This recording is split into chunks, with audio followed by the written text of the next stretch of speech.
If you're looking, congratulations, you've come to an agreement on a offer, and that is going to be in the form of a contract that was submitted to you. If you're looking for a video that will explain to you the step-by-step process of actually selling your house from the beginning all the way until the end, you're in the right place. You're going to want to watch this video.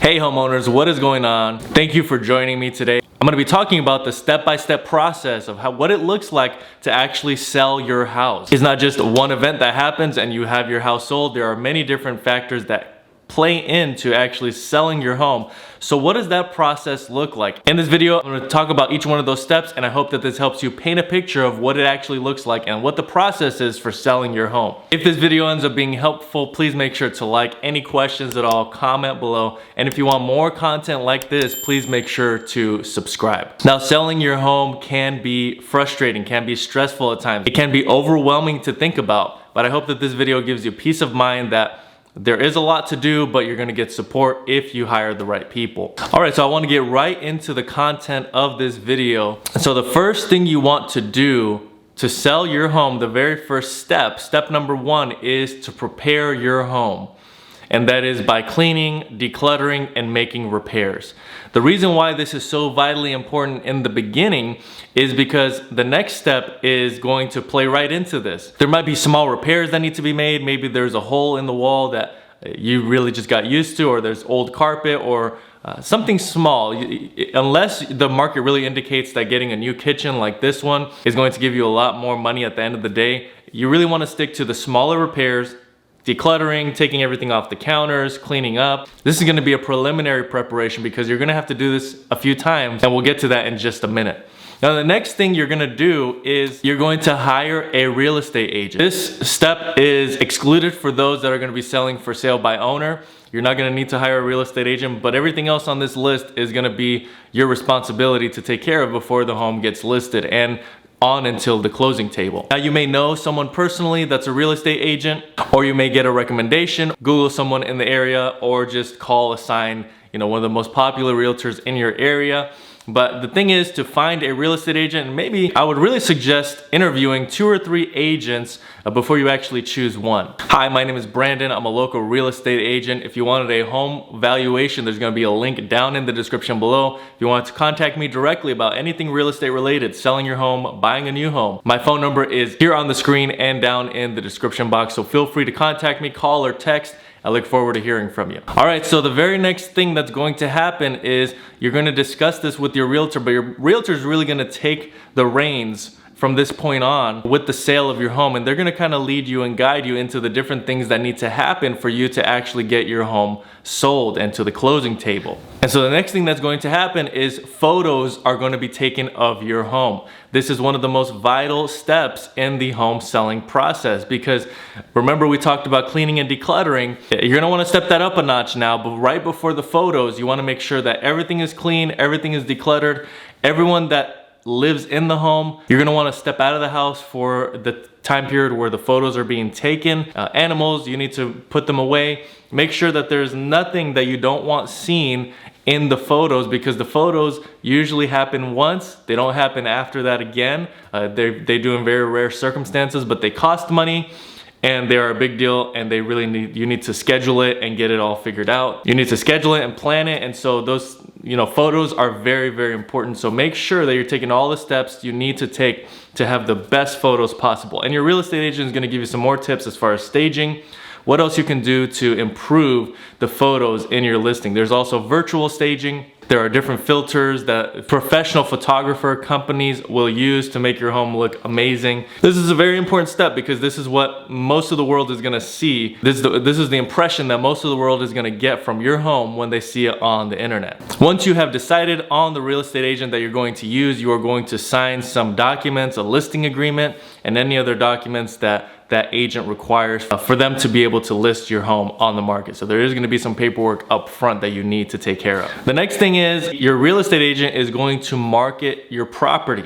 It's going to go on the multiple listing service in your local area, and it's going to go from there to Zillow, Realtor.com, and most of the major websites. The real estate agent probably also has a network of agents, and they are going to circulate this new listing with them. You're also going to get a yard sign out front most of the time. And so all these things are the steps that are taken to market your property.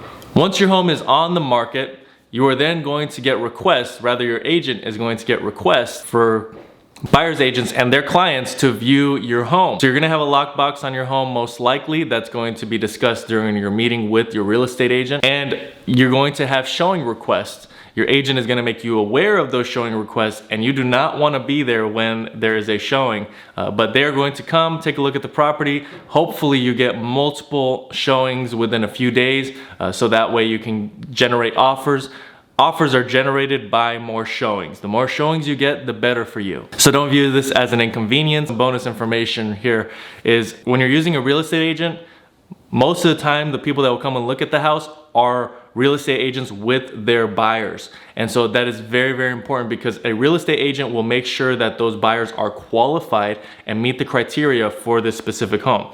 Now, there's a percentage of agents that won't do that. There's some people that are just really wanting to see the house and they're not even qualified and they don't understand that process. But most of the time, a buyer's agent is going to make sure that their buyer is pre-qualified.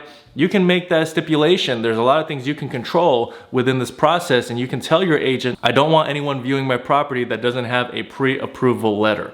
And that is going to stop a lot of people from coming that are not serious and that are not actually able to buy. If they were serious, they would have had their paperwork in order and they would have been pre-qualified, or if they're buying cash, they would have the receipts to show you that they actually have the cash to purchase your home. Once you are starting to generate some showings, you actually now will begin to receive your first offer. Now this offer may, depending on the market, be above your asking price, at or below. It could be either one of those depending on the market and depending on the type of house that you have in the area that you're in. Your real estate agent is going to go over with you the offer that you've received, and you are going to make a decision to counter that offer, to accept the offer, or to wait a little bit. You're going to have to discuss with your agent what your options are, because different states have different rules as to how you need to handle different offer situations. Congratulations, you've come to an agreement on a offer, and that is going to be in the form of a contract that was submitted to you. Once that is accepted, you've come to terms on the contract and you have a fully executed contract agreement. Both parties have signed. Now the buyer in the state of Illinois, I'm not sure for the rest of the states, but the contract really doesn't hold much water until there is earnest money deposited. So there's going to be a dollar amount on the contract on the first page that says in the next 2 to 3 business days, X amount of dollars will be deposited for the purpose of it being earnest money or a deposit on the house. It's very, very important that you receive that earnest money before you really begin to take this process serious. Now you may think that once you've signed the contract that it's a done deal, you've sold your house and now you can start packing and now you can really start making plans to leave. But this is really just the beginning. So be excited, but don't hold your breath too much and don't expect that this is the end. There is still a whole process to go through. Once there has been an offer accepted and earnest money delivered, the buyer will now choose, and most of the time they will choose to schedule an inspection, and then the buyer's lender will actually schedule an appraisal. Now, while you're reviewing offers, you really want to make sure that you're getting the best candidate.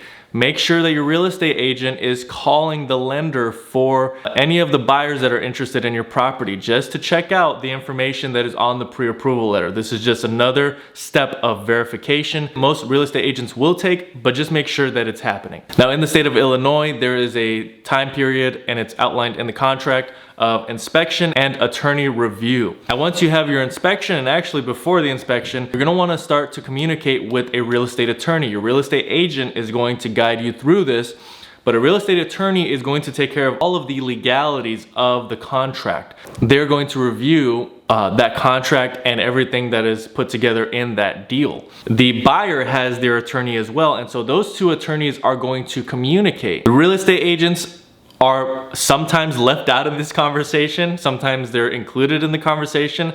It's one of those things that's kind of strange in the state of Illinois. There's a little bit more happening there, and so the real estate agent has to work to get information sometimes. If there are items on the inspection that need to be addressed, it will be addressed by the attorneys. The buyer may request a credit, And so the negotiation continues. Will you accept? Will you offer something else in lieu of the repairs, in lieu of the credit that's being requested, whatever? There's so many different factors that can go into a attorney review inspection period process. It may look similar in other states, but it may not be exactly the same as it is in the state of Illinois. Just refer to your local real estate experts in your different markets. So once an agreement is reached by the attorneys, an addendum will come together. If it's needed, it will be signed, and then that is basically just saying that we have come to an agreement, we're moving forward, there's a credit, there's not a credit, we don't know, it depends on the specific circumstance. Now you're moving forward, and now what you're looking for is for the buyer's financials to pan out.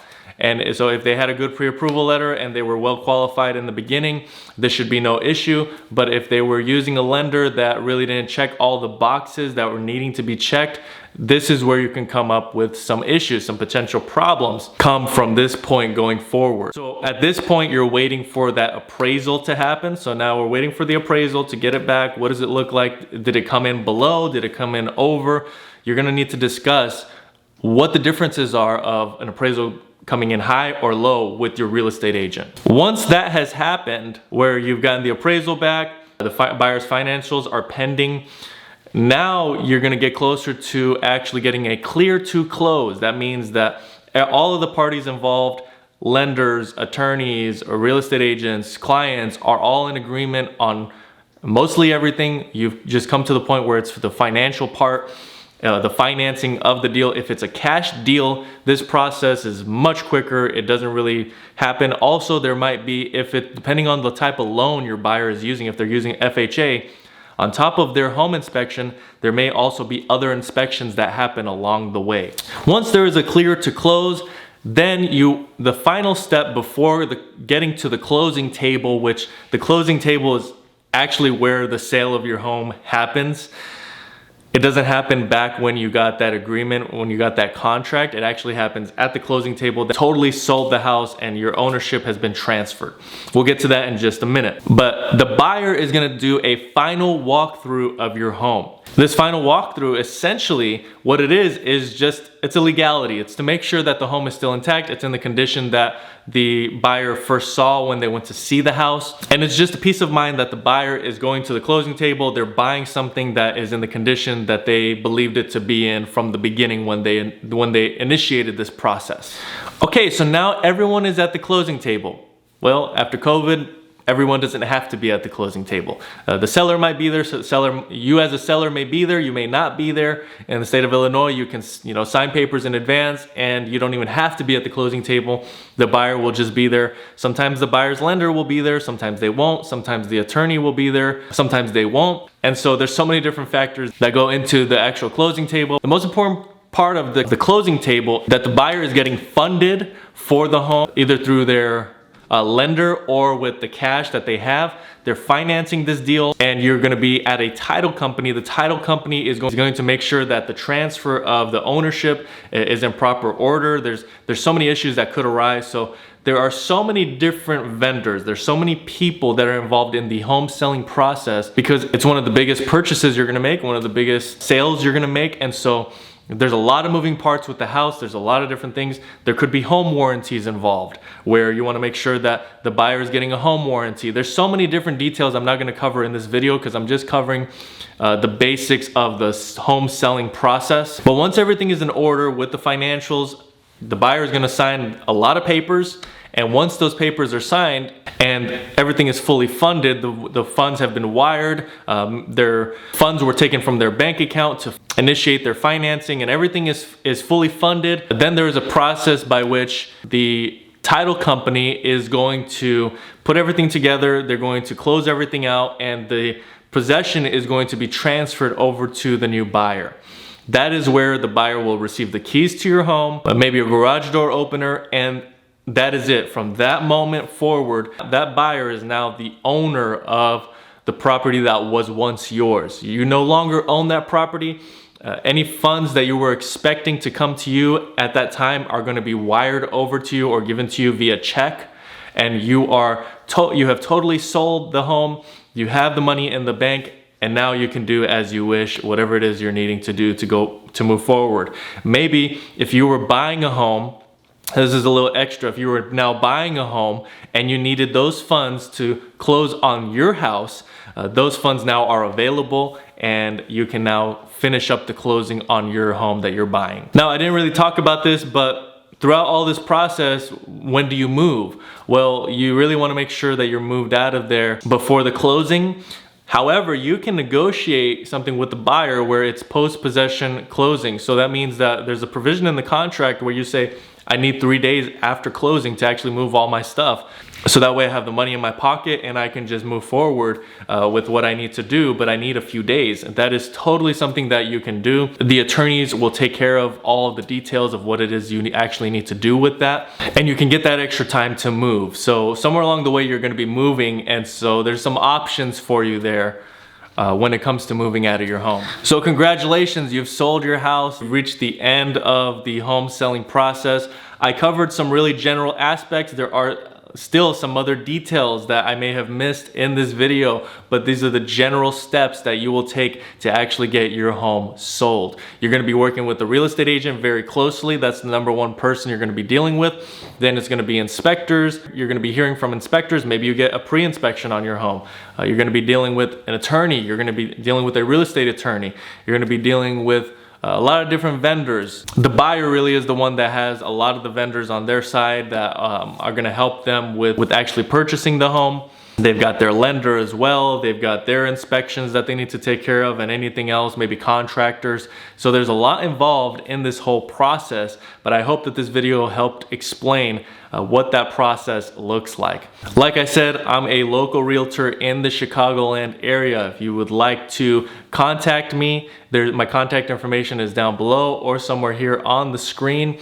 Also, if you wanted a home valuation, I'm gonna be leaving a link down below for you to get a home valuation. If you were looking to buy a new home, you can click the link down below as well to my website.